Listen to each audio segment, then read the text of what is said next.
So in this video, I'm going to talk about the biggest reason why insurance agents fail out of selling insurance. My name is David Duford, owner of Duford Insurance Group, where I train and recruit agents to become top producers in selling things like final expense, Medicare, and annuities over the phone or face-to-face. And the reason I'm doing this video is because a lot of agents come into the business every single year. They're wild-eyed, bushy-tailed, and they're ready to light the world on fire, but little do they know that the failure rate for insurance sales is like almost 95%.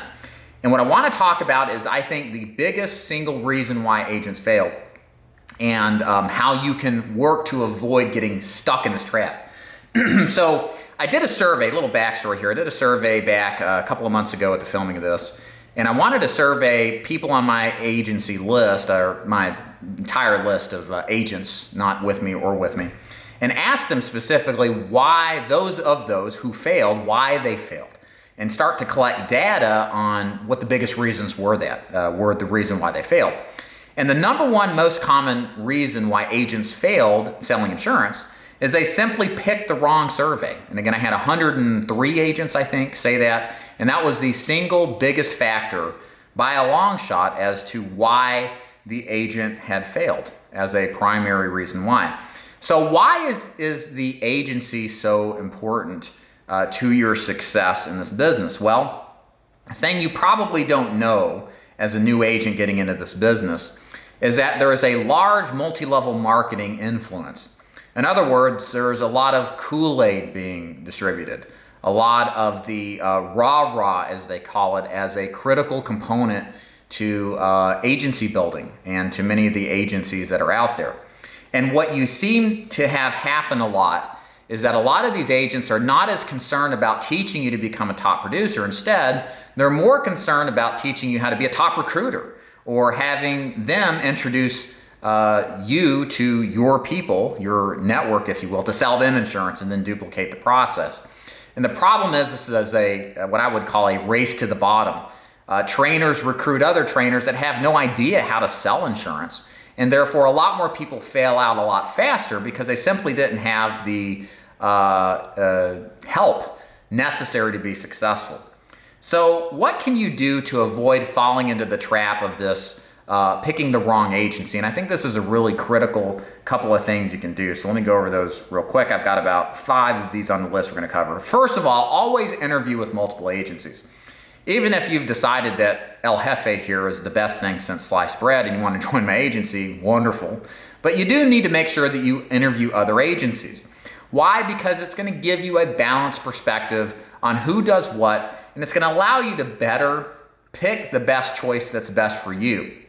Many times people come into this business, somebody brings them in, and they don't question if the fit of the agency is really best for their personality and their goals.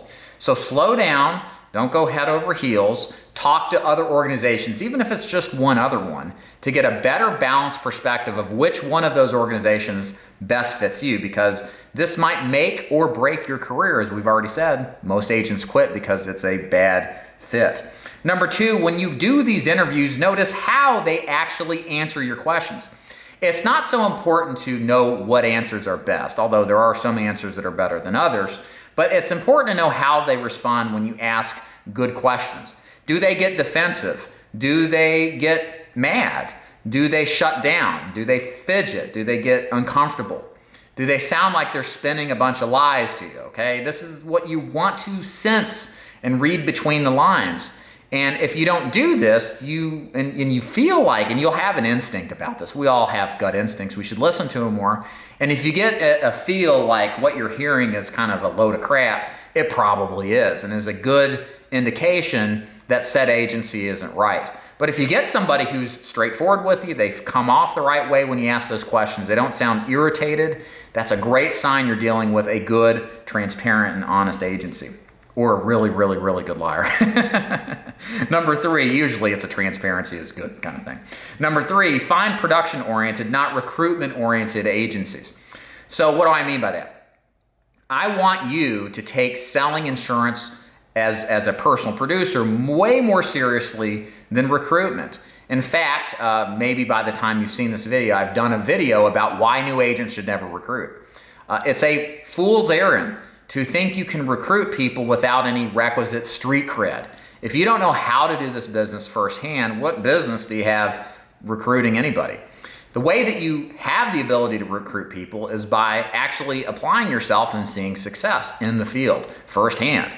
And yeah, it's going to take more time to do that, but in the long run, it's the most profitable thing you can do if you've ultimately built an agency. Better agents will want to work with you. They'll stick with you longer because you know what you're talking about, okay? So that's why I like to avoid those that are harping on recruitment first and foremost. It's an equivalent, if not a bigger portion of their sales pitch to you. They should be pitching you on becoming a top producer, learning the craft of selling insurance as a first step before you get to recruitment. Number 4, don't get drunk on the Kool-Aid. Again, I talked about this in my MLM insurance agency video. Look, guys, the MLMs of the world are the biggest agencies out there. They know what to say and how to say to get you to convinced. They've tested all this stuff out. They know that showing a Ferrari and a big fat ugly ring and a Rolex watch to you and maybe, sniffing stacks of cash is going to get you all hot and bothered, or a lot of people. Okay? They know how to successfully manipulate you into thinking what they're doing is the best thing ever. The problem is there's a whole lot of flash, a whole lot of Kool-Aid served, but very little substance, very little honest transparency on why what they can do for you substantively, not flash-wise, is better. These are the things you got to be aware of, and we're human beings. These groups know what they're doing when they manipulate you, okay? So you got to be aware of how they draw you in. You have to be aware that they know what they're doing. They're pros at this. They've been doing this for decades a lot of time. And so if you get the sense that there's a lot of excitement, a lot of rah-rah, a lot of Kool-Aid kind of stuff, run. You're likely, more times than not, when you see this kind of stuff, about to be a victim. You're a mark for these cult MLMs to squeeze the life out of you at a low commission with crappy leads that they make money on when they sell to you, as opposed to getting an honest education that will help you help other people get good insurance. So be careful of that. Number 5, make sure there's sufficient training and help from folks with street cred. Kind of relates to my earlier point. Your recruiter, your manager should have firsthand experience in insurance sales. They should know what it's like to have good weeks, bad weeks, and everything in between. They should have some level of discernible success. They should have a track record of success, either personally or in duplicating themselves and other people. If you're not getting that, guys, there's a ton of competition out there that has this for you that you'll probably get a lot better results out of. Don't discount the importance of working with a pro, not a recruitment pro, a first-hand sales professional pro. That's who you want to work with. That's who you want to learn from. As the insurance sales business is much like the Gilded Age, where we learn our craft from a master craftsman and focus on becoming better through their tutelage. So bottom line, to review what to avoid in order to pick the wrong agency, in order to avoid picking the wrong agency. Number 1, make sure you interview with multiple agencies. Sense how they respond. Make sure they respond in the right way, not in a kind of, weird way. Number 3, don't get drunk on the Kool-Aid. Be aware that they know what to say and how to recruit you and act accordingly.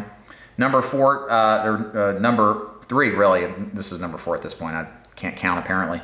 Find production-oriented, not recruitment-oriented agencies. And number 5, make sure you learn from people with street cred. Make sure your agent manager actually has done this business. This is the best thing I think you could listen to as a new agent because, again, this comes from firsthand experience from failed agents. They wish they would have listened to all this stuff, I can assure you, before they jumped in. And the thing is that the cost can be your entire career. A lot of these people that filled out the survey, they failed out of the business, they loved it, but they became disgruntled. They became frustrated. And many of them won't have the opportunity to get back in because they blew what little capital that they have coming into it. And what many times happens to agents that get into this business is they lose their investment, their savings, they rack up their credit card, and they don't have a way to get back in as easily as they started, but they just didn't understand the warning signs of picking a bad agency. And now you know. So please use this knowledge to your advantage and take your time to find a good agency that will do the job. So again, this is the biggest reason why they fail. Don't be another statistic. And if you want to look at an agency that is producer-oriented, that has sales and training to the max, as well as marketing and a duplicatable process already proven to work, then you want to check out my agency. Again, click the link up here or below in the description box, or just go to davidduford.com and browse around to learn more. If you have any comments or criticisms, you're welcome to leave them. I reply to everything. Leave them below in the comment box. And thank you so much, as always, for watching. We'll see you next time. Y'all take care. Bye.